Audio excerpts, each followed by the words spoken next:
Lions Rock Productions. This is Jay Moore. This is Greg Cruz. This is Bryce Vine. This is Dexter from The Offspring. This is Nathan This East. is Sebastian Younger. This is Daryl Ames. This is Stuart Copeland. This is Mick Gillette. This is Andy Summers. This is Dr. Bob Greenberg. This is Gabby Reese. This is Rob Bell. Hey, this is John Leon Guerrero. Hey, and this is Pete A. Turner. This is Jason Justice with Justice Label Distillery, and you're on the Break It Down Show. And now, the Break It Down Show with John Leon Guerrero and Pete A. Turner. Yeah, so this is cool. Jason did an episode of Straight Outta Combat Radio, and I'm going to direct all you guys there to listen to that because he covers a lot of background on the family and the lineage of veterans, that kind of thing. So you can get a lot of that stuff there. We'll cover some of that stuff with Jason because I do want you to understand about what they do at Justice Label and also the event that's coming up. But let's just kind of jump in real quick. You were in the service. What branch did you serve in, and what did you do? I'm actually still in the service. I'm an individual mobilization augmentee. So I kind of play by reserve rules, but I'm attached to an active duty unit that I go to once a year. I'm a logistics officer now, and before that I was Transportation Corps.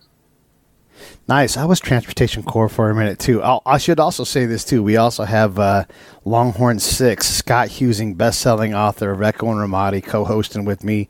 He's out there on the ranch in Temecula, causing trouble, killing rattlesnakes, that kind of thing. You make it sound like I'm some Wild West cowboy, but it's a little more refined out here. But great to be on the show.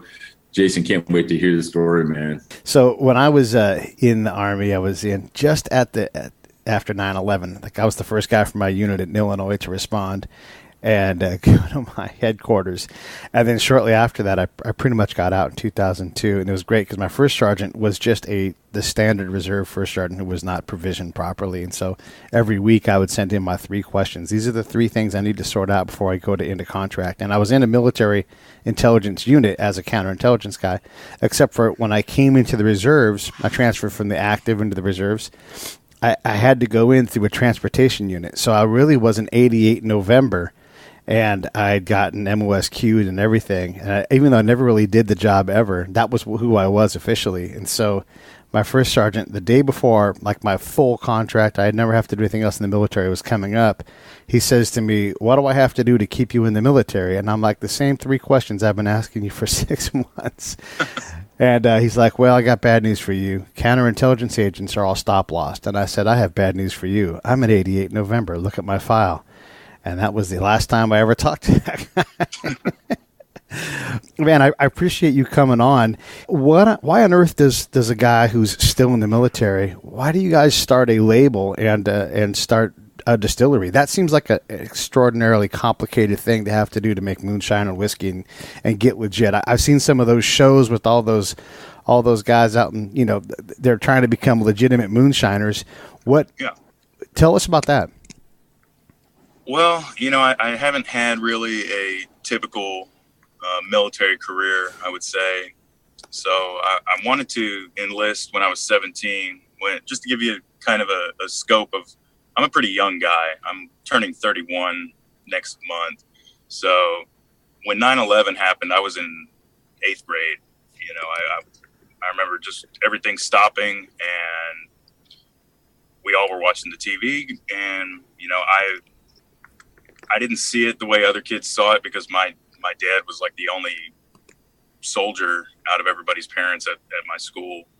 And so I just knew that, my dad was going away again like he did in 91. And that's just kind of where it started for me on the military side.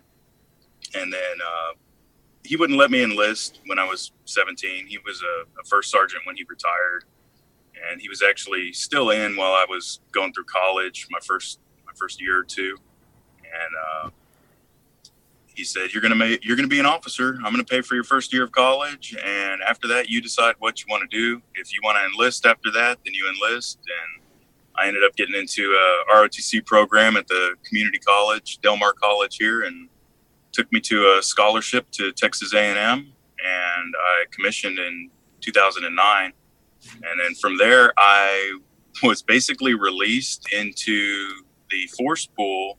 I wasn't active. I wasn't reserves. I wasn't assigned to a unit or anything. And it was like, well, what do I do? I had no help with anything, and I found a local brigade here in Corpus Christi, and they ended up sticking me in a transportation company and then sending me off to basically get my MOSQ at Bullock as an 88 Alpha, transportation officer with the Army. So from there, me and about 30 other guys went on to HRC and clicked the volunteer button. And before I even graduated Bullock, I was already slotted for a deployment with a company out of Brownsville, Texas. And I got to go to that. That was into Crit in 2010, 2011. I ended up staying 400 days because I was a transportation officer. So naturally they made me the UMO, and we ran about 160 something combat patrols. And then in April of 2011, I was hit with an IED and put in the hospital at Balad for a week, and then put on light duty for another 40 days. Tell us what Balad is so that we all know. Balad is Camp Anaconda, Joint Base Balad. It was one of the larger bases in, I guess, central northern Iraq. It was north of Camp Victory. We had been to both of those. I guess it would be like smack dab in between Marez and Baghdad, if you needed kind of a reference. But it was like a major support base at the time. We were tearing down Taji and tearing down Diamondback and bringing it all to Balad at that point. Let me explain what all those things that you're saying. So, okay, Marez and Diamondback are a co-camp with a little bit of terrorist zone that drives right through it and a lot of bombs and everything. I used to work there. That's the place where Marez is the place where they blew up the Chow Hall in 2004, right around the time that had that tsunami in Thailand. So that's where that is. That's way up north in Mosul. That's where Johnny Walker is from. And then if you go, south a couple hours, then there's Balad. And my favorite thing about Balad when I worked there were a couple things. One, if there was a mortar attack anywhere on that enormous camp and you were in the chow hall, you were stuck in the chow hall. And so the ice cream guy would serve ice cream, and he was terrible at it. He would rinse off the ice cream scoop, and while it was wet, he would put it straight back into the ice cream bucket, and so you would get like this slurry of water and ice cream. It was terrible. The other funny thing was there was a huge traffic circle. Do you remember the traffic circle at Balad? Did you get out very much at all? Yeah. And we were all over there.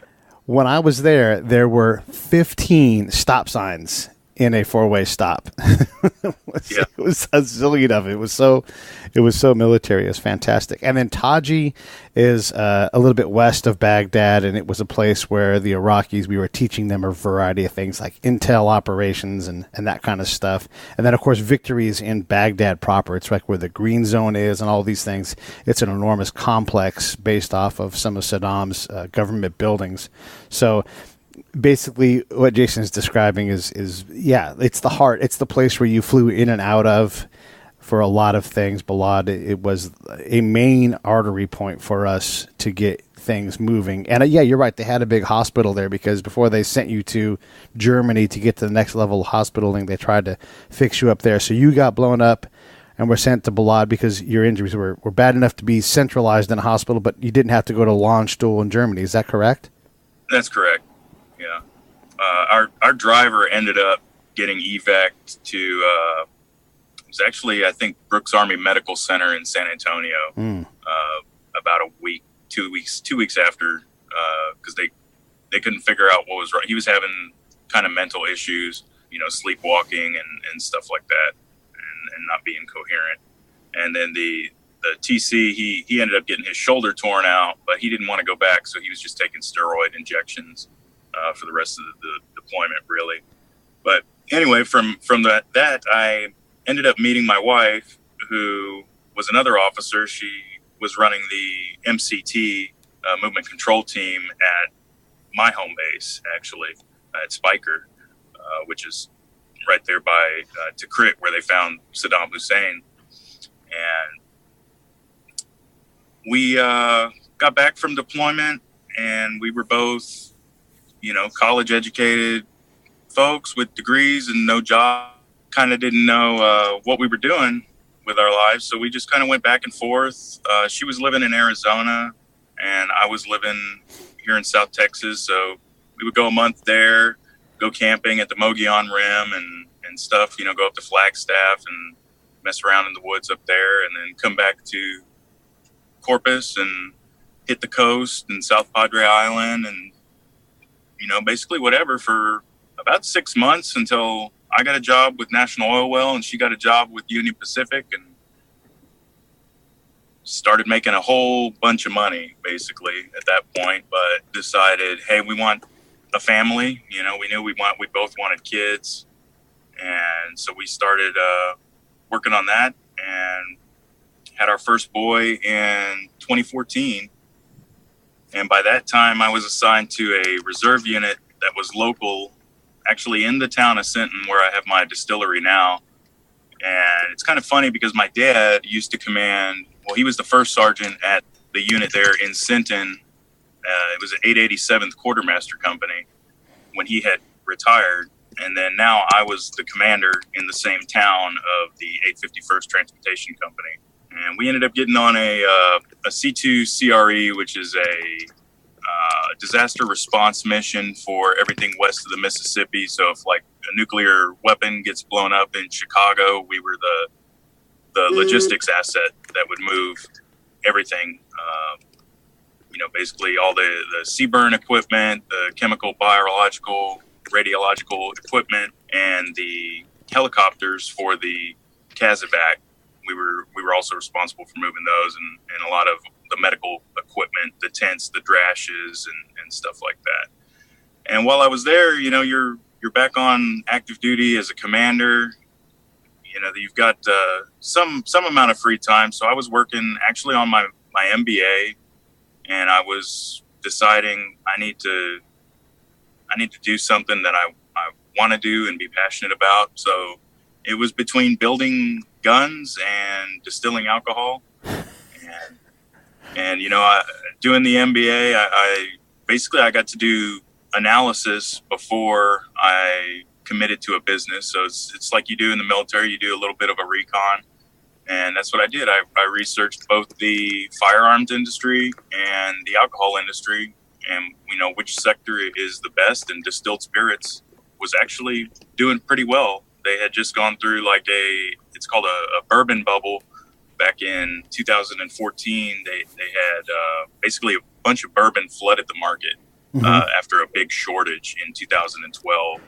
So people on the outside kind of didn't see it, but they may have noticed that there was a drop in price, $1, $2 on a lot of the whiskeys and a lot of the bourbons coming out of Tennessee. So all of your Jack Daniels, your Jim Beams, your Kentucky Deluxe, all those dropped because the market was just saturated with all of this stuff. So I decided to start out with basically a moonshine because I had the family story, and I figured it was a good thing to practice on until I got good at doing other things. And now I'm working on whiskeys and rum now. Actually, I've got a whiskey out, and then I bottle for another company, Freedom Hard. So I do their patriotic whiskey. We get that, that's a sourced alcohol. So we get that in from, I believe it's Kentucky. It's kind of a blend between Four Roses and Castle and Key. They just get all of these extra alcohols that they produce that are, viable, good alcohols, and they mix all the barrels together, and then we get them shipped down to us, and I do a process on them down here in South Texas and bottle them, and we ship them all over the state. And now we're getting them out to Florida and California now, actually. So Freedom Hard, that's I know you were on Straight Outta Combat with John Krotek, and so Freedom Hard whiskey is Bobby Henline's brand, right? Isn't he he's the spokesperson. He's the brand for that through Bravo 748, which I'm also a member of, that was founded by Jamie Burton. It's such a small world that I've seen so many good things coming out of that brand as well. And it's kind of interesting. I didn't know that you were a part of that even. Yeah. Actually, I go back and forth with Bobby every now and again. A couple of times while I was just up in Virginia doing some active duty the last 2 months, actually. And I was able to get Bobby and Chris White. He's the CEO of Freedom Hard, and and Bobby is there. He's one of his partners. I got them out to the burn unit in Galveston because I'm a Mason, so I used some Shriner connection and got them out there to visit with the kids, and also go out to the Port of Beaumont and meet with one of our subordinate battalions and check out some military equipment and get some good photos for their company. For anybody that doesn't know who Bobby Henline is, he is the self-titled well-done comedian, and he's been on circuit. He's a comedian. He's hilarious. He's an Army vet that was blown up and suffered massive burns over the predominance of his body. He's been on Shameless in his acting debut and a couple other things, and just doing amazing stuff. And we've known each other for a while, and he probably didn't tell the story because he's got so many. Is a year ago, Jamie and John and Bobby and we got flown up to Canada, which is a wounded warrior vet retreat. And we went up there. They pick us up at the airport. We fly in first class. It was amazing. Like, this hero's reception, and they put us on these buses, and we drive up to Saskatoon, Saskatchewan, and we're on the buses, and we get packed on the only bus in July that has no air conditioning. And it's like a 4-hour drive from the airport all the way up to this really cool retreat that they're taking us to. So about an hour and a half into the trip, everybody's sweating through their clothes. The windows don't open on the bus. There's no ventilation. Everyone's yelling at the driver. And so all of a sudden, everybody starts chirping. Oh, I'm so hot. I'm so hot. I'm sweaty. I'm sweaty. And then out of the blue, Bobby pipes in and he goes, "Hey, everybody shut the hell up." He goes, "You want to know about hot?" He goes, "I'll tell you about hot." And it is dead silence on the bus. And then me and John and Jamie and everybody that knows Bobby really well just start laughing hysterically. But that's the type of, humor that Bobby has, to just break everything up. And that guy's amazing. And, everything he does is gold, man. I just love the guy. So it's really cool to meet another friend of Bobby's. Yeah. Small world, man. So I wanted to ask you, go back a little bit, because I'm always fascinated by the instant when the IED goes off. I've been blown up. Scott, heck, he commanded troops in combat. He's seen and done it all, but it always provides excellent context for the audience to understand what the moment was before and what the moment was after like for you, because it's something that normal folks can't understand. And even as a guy that's been blown up, I'm always shocked at like the realizations, the things that come out of that instant. Can you share that with us? Yeah, I mean, I was taking out a crew. It was their first time out because we just did a round of promotions. We were about almost halfway through our tour by that time.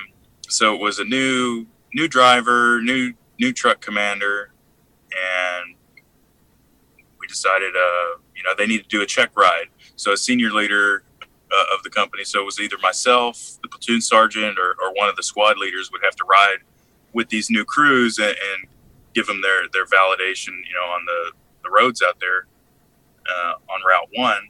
And so we said, this is the safest route. We'll go ahead and do this. So we had about 3 new teams on that mission going, and I always like to be in the front in the lead vehicle, so that's what we did. So it was a gun truck drives out in front of everybody about 150 meters, and they've got a roller on the front, and they just drive over trash and everything they can find on the road.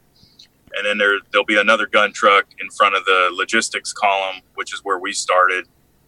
And then we were a few heads, followed by up armored 915s, which are like Mack trucks with plating on them. And so we were in a het. It was going through a checkpoint right before you turn off. I mean, you know where Hesco Alley is. We had just come out of that, actually, and we were getting ready to turn on a route that had you make a left turn and you go up to Balad from Route 1. And we were like, oh, it's just standard trip, let's go. And something was kind of off that day. I felt it as we were going through the checkpoint, and there was a couple of guys up on the hill on the right, and there was like a little one of them adobe shacks that they had all over the place, and my TC actually spotted them, and I was already watching these guys, and he goes, "Are those guys supposed to be there?" He goes, "One of them's got something. He's pointing it at us." And I was like, "Oh crap!" You know, it was just like the minute you realize, you know, something's gonna happen. And this was the third time that I was on a convoy that had gotten hit. You know, but it was the first time it was my vehicle, and we just cleared the checkpoint where the het that was behind us was just coming out of it. We had cleared it, and then the back end of the gun truck that was in front of us gets hit, and the front end of our vehicle gets hit with an explosion. And my driver just freezes. He's got his foot on the gas, so I'm smacking him to, you know, hit the brakes because we were about to hit the back end of the gun truck, who just kind of idled into the ditch in front of us. And then they, you know, it feels like forever when something like that happens because you're just adrenaline pumping. So I grab the radio and start calling in, you know, what happened to the logistics chain behind me. And the guy in the truck behind me was actually one of my squad leaders, and he gets on the other channel with the gun trucks and starts calling back to base and letting them know what happened, that we were hit and stalled. And he kicks open the door and yells at the Iraqi police that are there at the checkpoint that there was two guys on the hill, and they just hop in their Humvees and their Jeeps, and they just run out there, and they end up dragging these guys out of that house and detaining them in front of us. You know, it turns out they were recording. They had it was a shape charge and a daisy chain, basically. So it was two shape charge explosions. So they have like a piece of copper that will shoot out into a projectile and go through just about any type of armor that we had at that point. It blew like a basketball size hole in the back of the gun truck, like right through the armor plating, right through the back of the vehicle itself, and it was even almost like a through hole on the other side, but it had stopped inside the cabin itself. And then on ours, it sheared off the front. It didn't hit the motor mount, but it hit the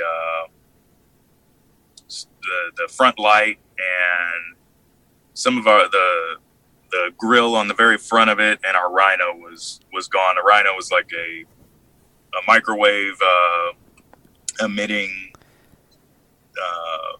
thing that they stuck on the front of the vehicles to make sure that if there was an explosion that was triggered by a heat signature, it would hit that part first instead of blowing up your whole vehicle.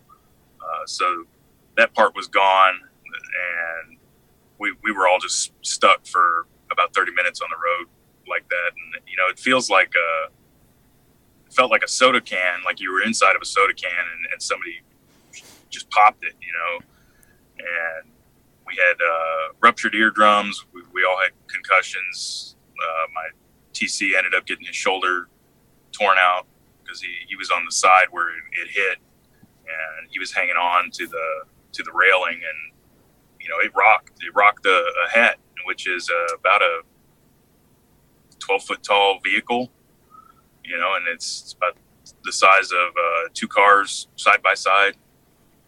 And for me, it was kind of a validation point, you know, because my training kicked in, and that's what I stuck with. You know, it wasn't a freeze up moment. It wasn't what do I do? You know, it was grab the radio and start communicating, and that was really, you know, the validation point for me was that. Yeah, you said a lot of important things there. Some things to clear up for the audience. There's a roller that you would put in the front vehicle, basically, and it's just it's almost like a Flintstone wheel, a couple of them. And it just, like you said, it drives over all the trash. If there's something out there that's going to be triggered by pressure, or if they've hidden it somehow, that thing is just going to drive over the top of it and blow that, and blowing that a piece of equipment up as a fairly minor thing. The Rhino similarly is the same kind of thing where it's out in front of the vehicle. So picture just 10 feet out in front of the vehicle, a big piece of metal, and it terminates in like a big square, almost like you put like a law dictionary at the end of a piece of metal, and that thing's full of spark plugs. Yep. Basically, and it gets really hot. And so that thing swings down and it just kind of stays out in front of the vehicle. A TC is someone who is sort of in charge of the vehicle's maneuvering and everything. And then Jason's there, of course, as a commander, and he's going to grab the radio when something happens. But the TC is the second set of eyes. He's the guy that says, hey, there's people on that ridge. That's not normal. So there's all these different pieces that are in play. And like you said, the bomb goes off, and you're looking around at your guys, and you got to like smack the driver into like, oh yeah, that's right, I can't just accelerate through the car in front of me, because when that bomb goes off, it's sort of like a system check, and it's good that have someone like you there to get on the radio and get a response going, because those guys, they're filming that thing for a reason. It's a really powerful thing to hear that story. I appreciate you sharing it. I know that those aren't always fun memories to bring up.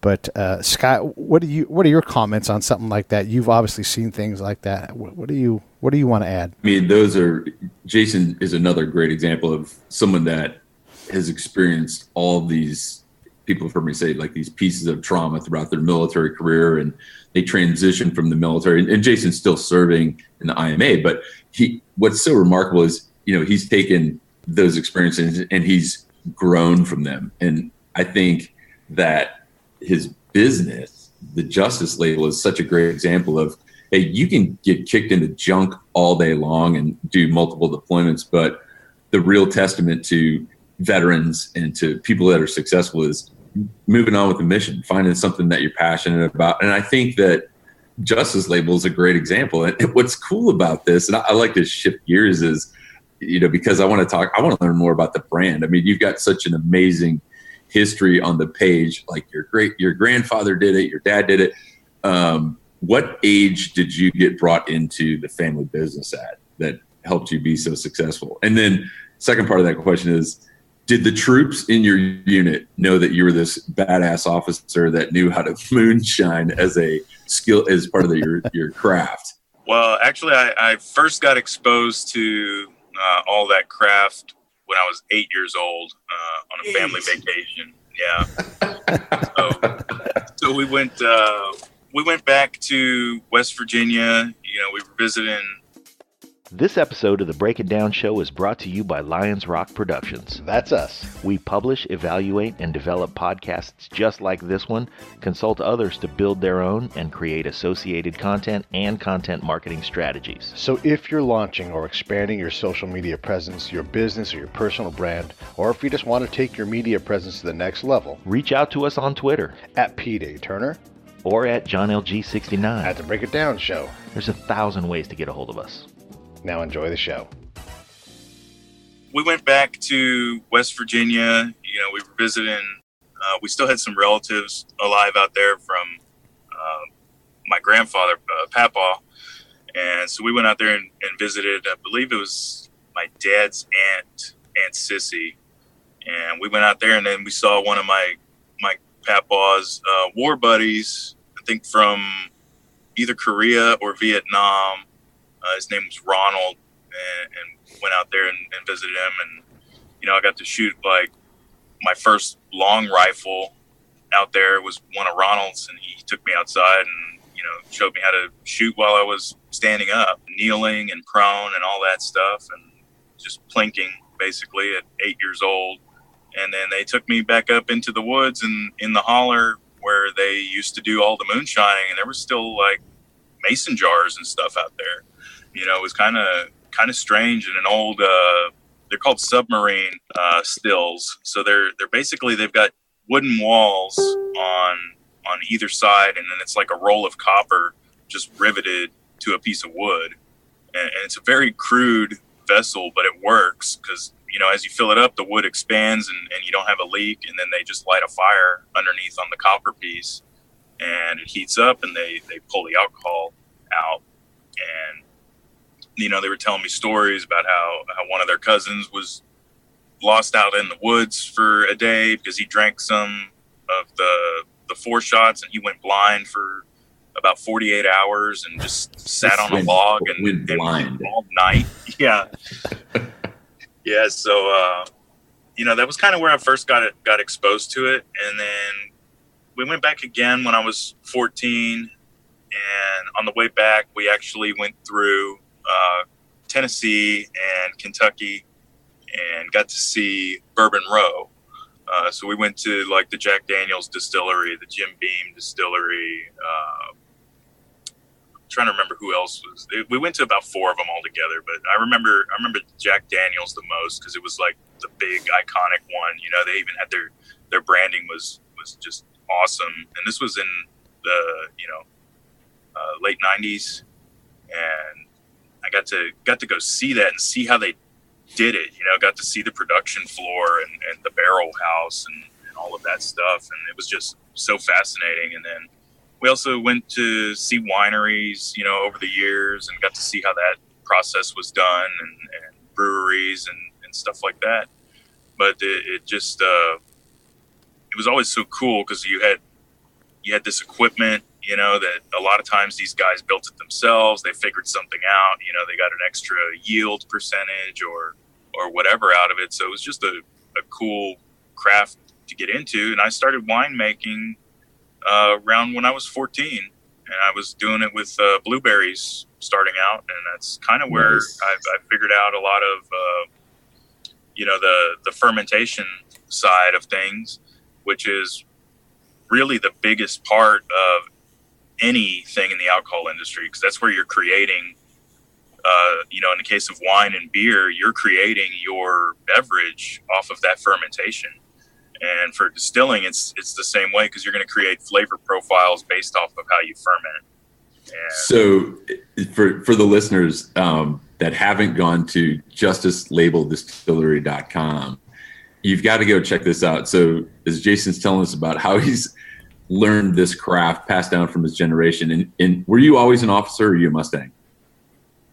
What's that? Were you always an officer, or were you enlisted first? Yeah, I was. I got commissioned straight out. Yeah. Okay, so if you go to Justice Label Distillery, you'll see the lineage, and PawPaw Justice, which is a very exclusive. I don't know if exclusive to West Virginia, but that's what people call their grandfather. For those that don't know, PawPaw, and I know that because Herschel Woody Williams, Medal of Honor recipient at Iwo Jima, that's what his grandkids call him. But PawPaw Justice, Navy man, something I learned in the Navy, looks like Robert De Niro as Master Chief Sunday in Men of Honor. And then it drops down to your dad, who's also a veteran, Army, looks like Tom Selleck. Huge stash. Shit. Yes. And then you've got pretty boy Jason and his cute, adorable wife in their full Army dress blues, just going totally off the reservation, like backwoods to downtown. Like, so there's been this evolution.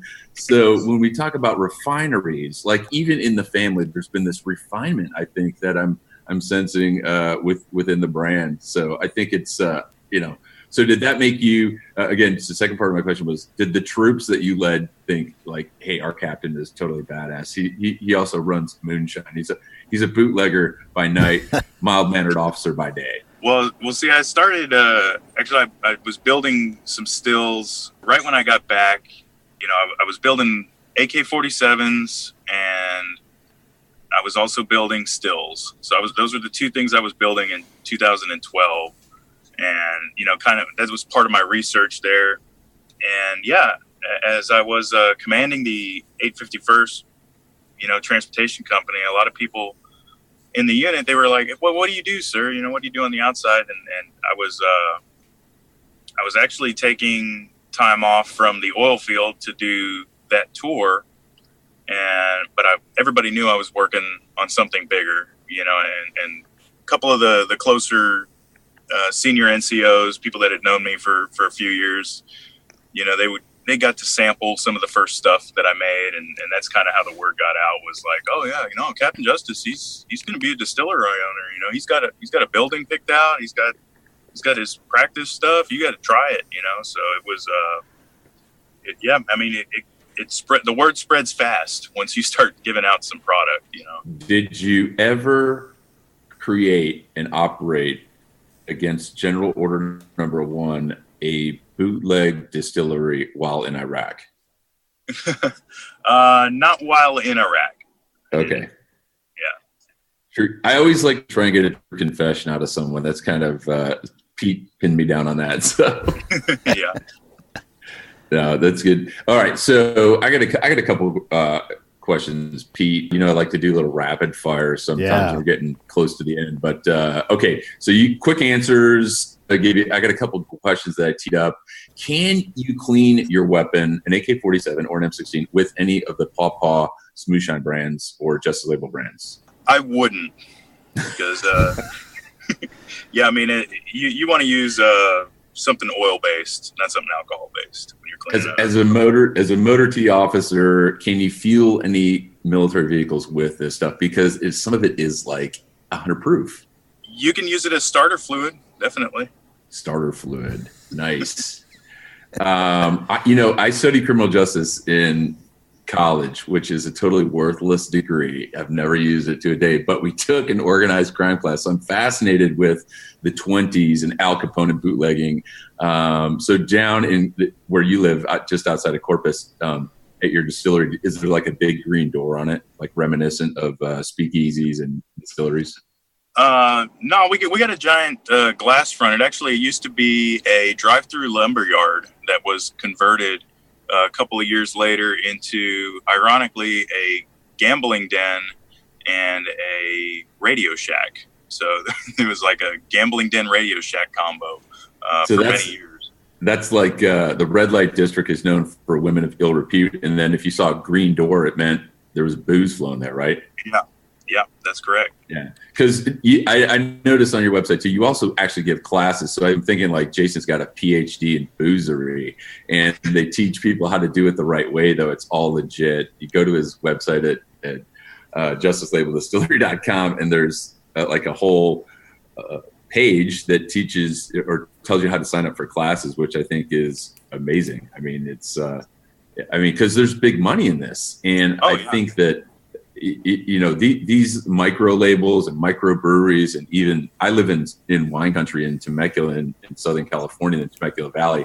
So I know there's so many local wineries. It's amazing business. So your whole family is a very male dominated family.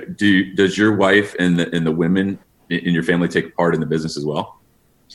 Yeah, I'm actually, I've been working to get my wife more involved with it, because she's actually on active duty. She's a civil affairs officer now, so she works out of Fort Sam, and she's been on for the past 2 years. So she just took a little bit of a break because we just had our third son in May, and we're looking to move right now for a bigger house because we got the 3 boys crammed in one little room now.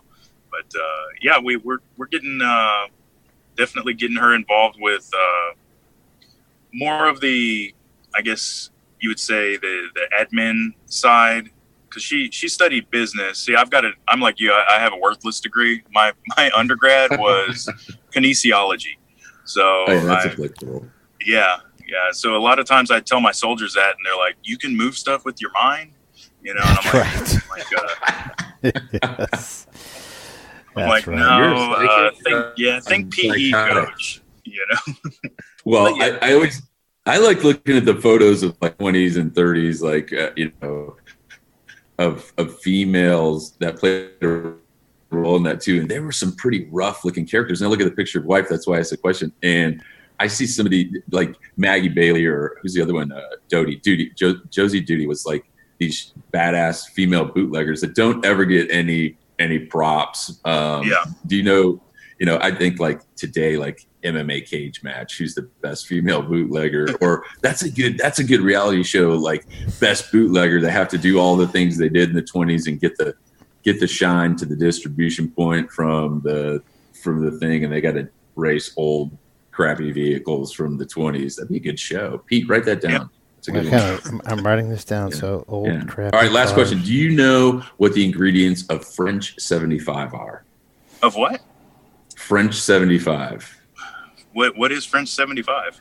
French 70. Okay, so there's a lot of great cocktails that, and I know this from military and personal experience, come out of the bootlegging distillery prohibition era. So French 75 was moonshine, it's some form of gin, champagne, lemon juice, and sugar. And the reason I know, well, I was looking at all the brands, especially like some of the sweeter ones that you guys have on your website at Justin Label Distillery. And French 75 has a tie to one of my old Marine Corps units, which was 3rd Battalion, 4th Marines. And in Vietnam, during Operation Prairie, Hill 400, 484 came under massive attack all night long. And just before that, the CEO, Colonel Masterpool, Bill Masterpool, had sent the XO, his second charge, to Camp Carroll. And he said, hey, man, I got some steaks. I want to grill some steaks out for the boys. And the Marines arrived, and they didn't know where any of the steaks came from or where they came at. And he said, hey, I want some French 75 for the guys. So the XO has got to do, by hook or crook, anything he can to find all this booze. But he had to feed all the troops. So they didn't know, how are we going to get all this booze and mix it together? So after the attack, everything on the top of the hill had been destroyed except for one single thing. And it was a toilet bowl, a ceramic shitter. And it was the only thing left standing after the attack on Hill 400. And so the XO cleans this thing out, seals the bottom of it up, and starts pouring all of this booze and champagne and juice and everything in there. And to this day, that toilet, which we affectionately called the Thunder Mug, is still alive. And every officer call, and even enlisted gatherings, the junior lieutenant, the boot lieutenant in the unit, has to cart out the Thunder Mug, a toilet. All right. It's the base of a toilet. He opens it up, and we make our own concoction of French 75. And it has since been bastardized. I don't even know what the ingredients is, but I'm quite sure, again, you could probably, use it as starting fluid. It's that robust, but it's bad. But a little tie into bootlegging, branding, military history, what we're all about here. Yeah, I get involved. I get invited to many a military ball now, even with units I'm not affiliated with, just because they want me to bring stuff for their grog bowl. We got to get you. Well, I got to get you linked up with 3-4 then, man. As the special guest of honor for one of the Thunder Mug ceremonies. They're legendary. So I want to remind everybody, we're talking to Jason Justice from Justice Label Distillery. You can find them on Facebook at Justice Label Distillery, and also you can find them on their website. And like Scott said, if you have a mind to maybe do your own distilling, these guys will help you figure out how to do it. So go to justicelabeldistillery.com and have at it. So some of the flavors of moonshine you can get are PawPaw's Red Hot Shine, Boucher's Orange Lemonade. Now, legally, can people order, like if they live in Iowa or Washington, like where can people order this stuff to have it sent? Because I know that can be a little complicated. Well, actually, because we just expanded our distribution to Florida, hopefully by mid-September, people will be able to online order our whiskey and a couple of our moonshines. Is that in Florida only, or is that in California? Well, Florida has a little bit different laws. So each state, after the 18th Amendment was repealed by the 21st, they kind of let the states do whatever they wanted with alcohol laws. So some states are still they're alcohol control states. Virginia is a good example of an alcohol control state. It's where you have to go to an ABC store, and that's the only place you can buy hard liquor. And then Texas we still operate a little bit under blue laws, where some counties are going to be dry and some counties are going to be wet, and some you can do certain things and some you can't do others. And then Florida is one of those states that has kind of combined their alcoholic beverage commission with a bunch of other entities. So it's not specific to alcohol. It also covers tobacco and firearms and stuff like that. But they allow them to get a permit, and their export permits allow them to ship to other states that they have agreements with. So there's about, I think, 34 states right now that allow the shipment of alcohol. The residents can receive alcohol to their door.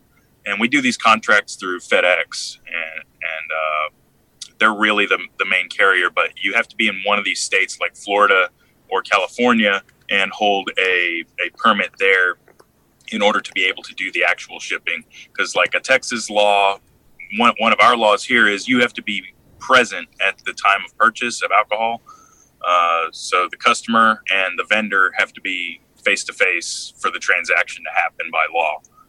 But Florida doesn't have that law in place. So theoretically you could sit in Houston, Texas, if you didn't want to go down to, Total Wines where they carry our products, and you could order it from home and have it shipped to your door. It would just come out of Florida.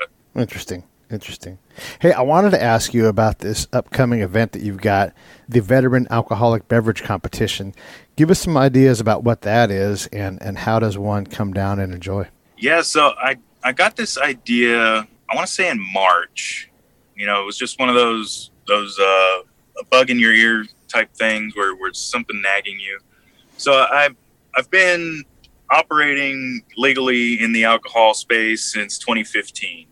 And a big thing that they use as a marketing tool is beverage competitions. If you win awards, that's something you can go out and say, hey, look at me. Our beverage won this. We won gold medal at the California Open or at the Denver International. We got silver, whatever. So I've participated in some of these. I've tabled, I've placed, I've won some stuff here in the state of Texas with some local competitions, and I just didn't like how they were structured.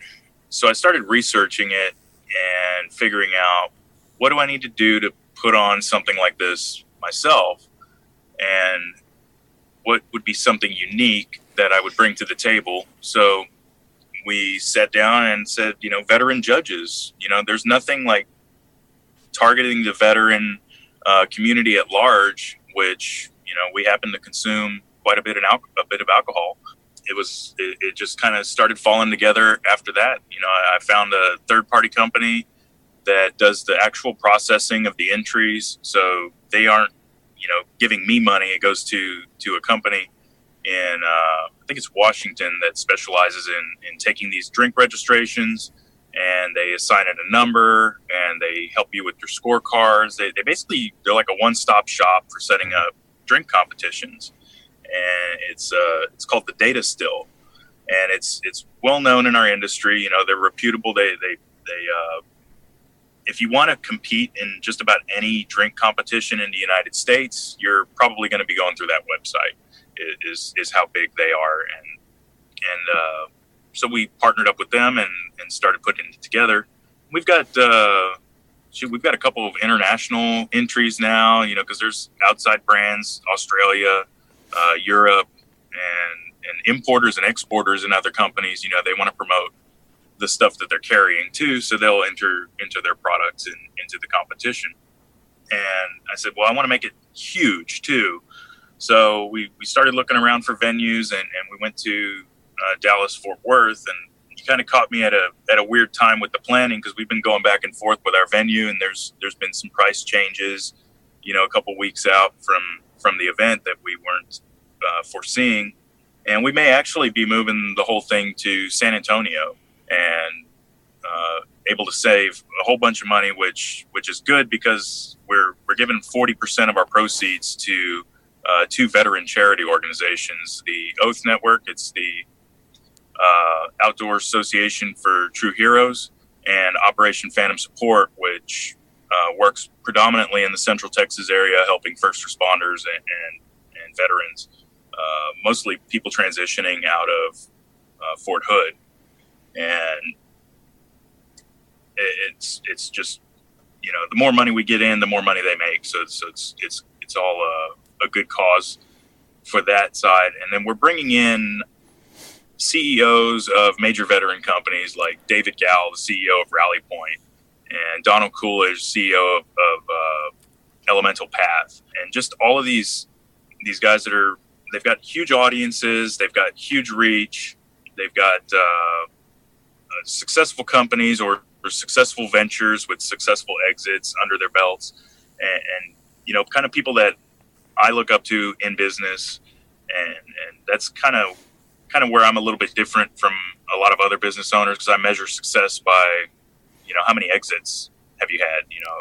What are you doing now that is continuing to build upon whatever empire you're building, because a lot of people think business is cut and dry, like it's start a business and start making money and just do that forever.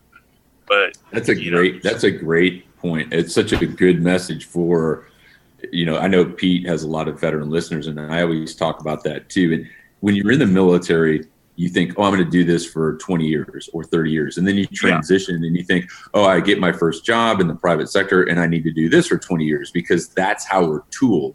That's how we're built.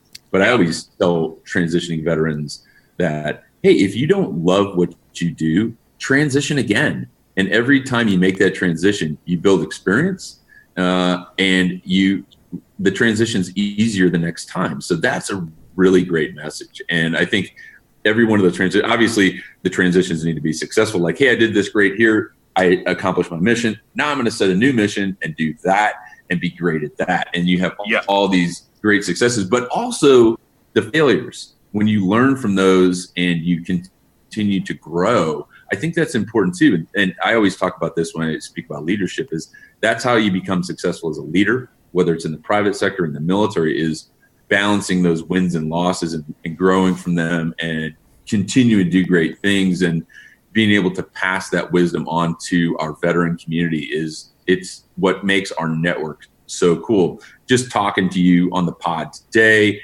hanging out with Pete. I mean, my network has grown exponentially just being associated with Pete, because Pete knows everybody, and that's a fact. And if he doesn't know someone, he knows somebody that knows someone. So keep up the fire on that, man. It's a great message. Absolutely. Yeah. I mean, because it's you hit it on the head. We work 20 years in the military, and then we transition, and then we think we got to work another 20 years, and I saw my dad do that. And, so he went from active Army to reserves to DA civilian.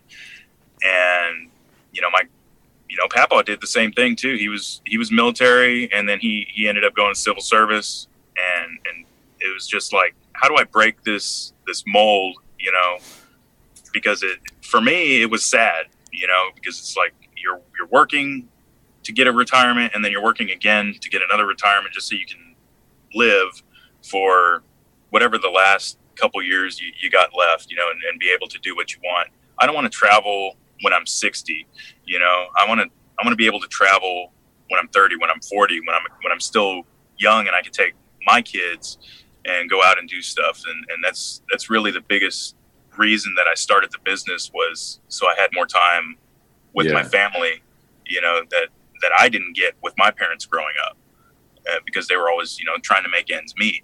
And it's like, I mean, I'm not saying opening your business is easy and you're going to make ends meet, any easier. It's definitely harder, but you get out what you put into it, whereas if you're working a 9 to 5, you've got that safety net, you've got that guaranteed salary, you kind of know your workload, and sometimes it doesn't matter if you do something or not. And in business, you don't have that option.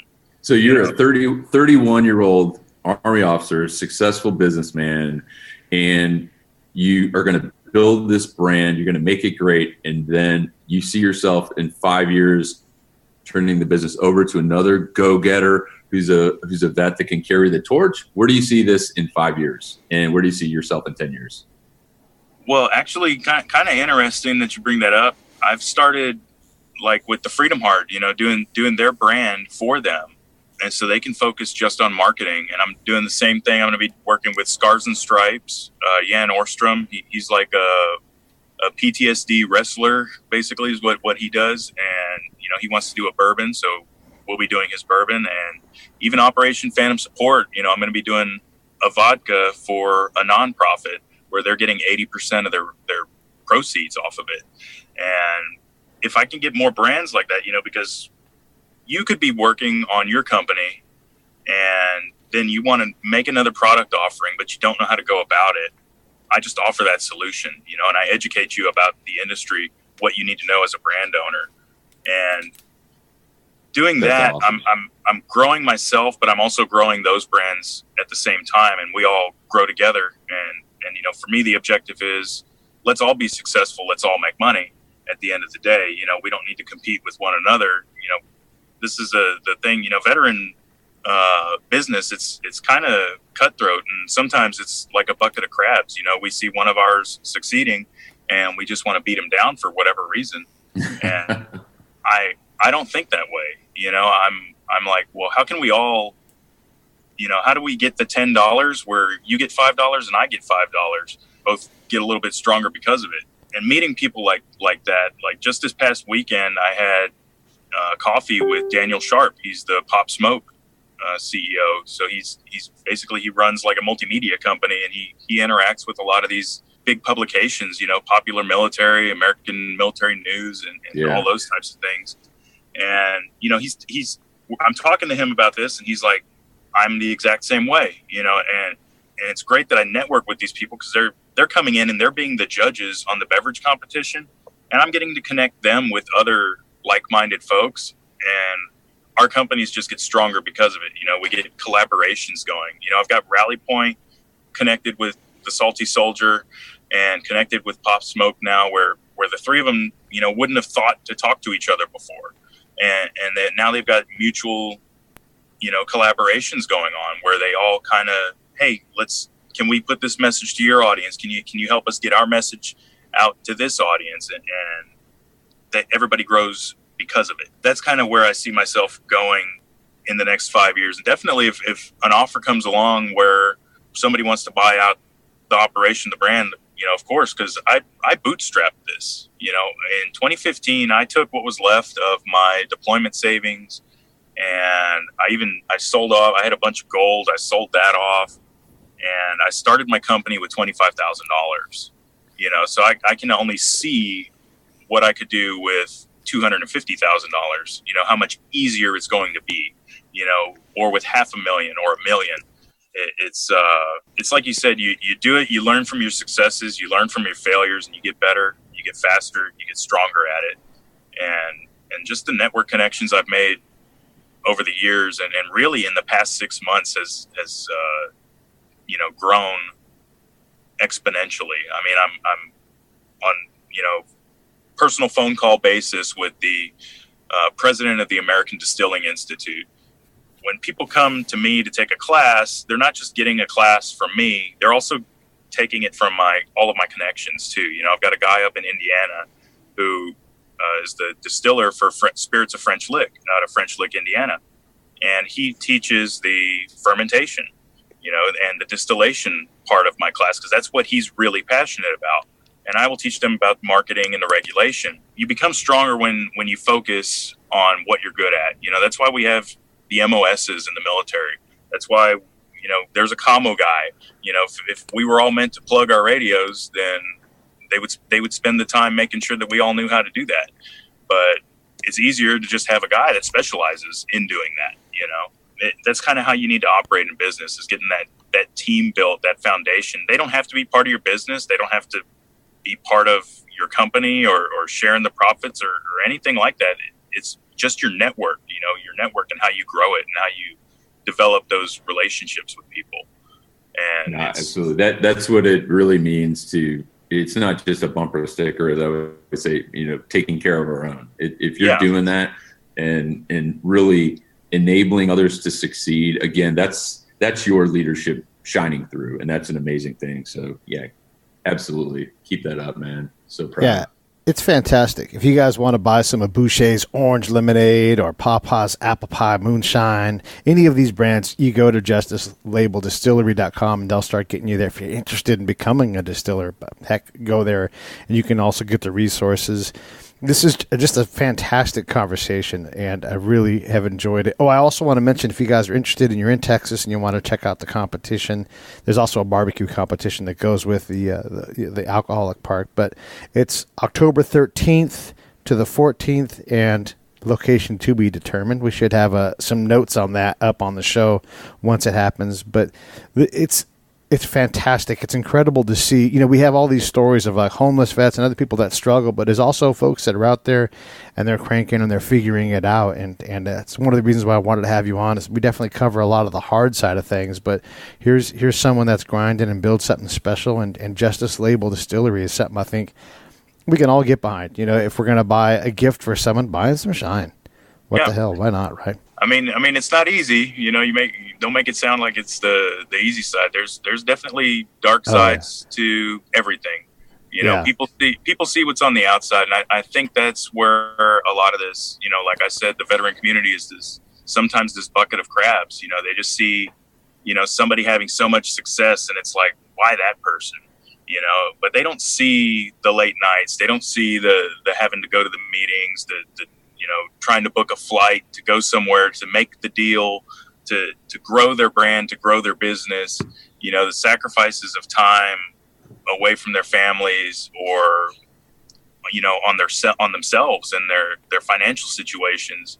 I mean, everybody knows Mark Cuban, and, you know, he lived in a studio apartment on the floor for a long time as he was building his businesses, you know, but we don't see that. We don't talk about that. We just see Mark Cuban now, you know, being an investor on Shark Tank. And man, how did that guy get it? You know, why is he so rich? You know, and we got to just remember, you know, that there's, we're all people. You got to put in the work. You guys like you that put in the work and understand that they don't teach you that with a kinesiology degree. You got to learn it on your own, and you got to be willing to sacrifice. And you got it, man. That's awesome. All right, so thank you so much, Jason, for coming on the show. Hey, also open platform to you whenever you want to come on and talk about something, or heck, if you want to co-host a show with Scott or I, you know, just let me know. We'd love to have you on some more.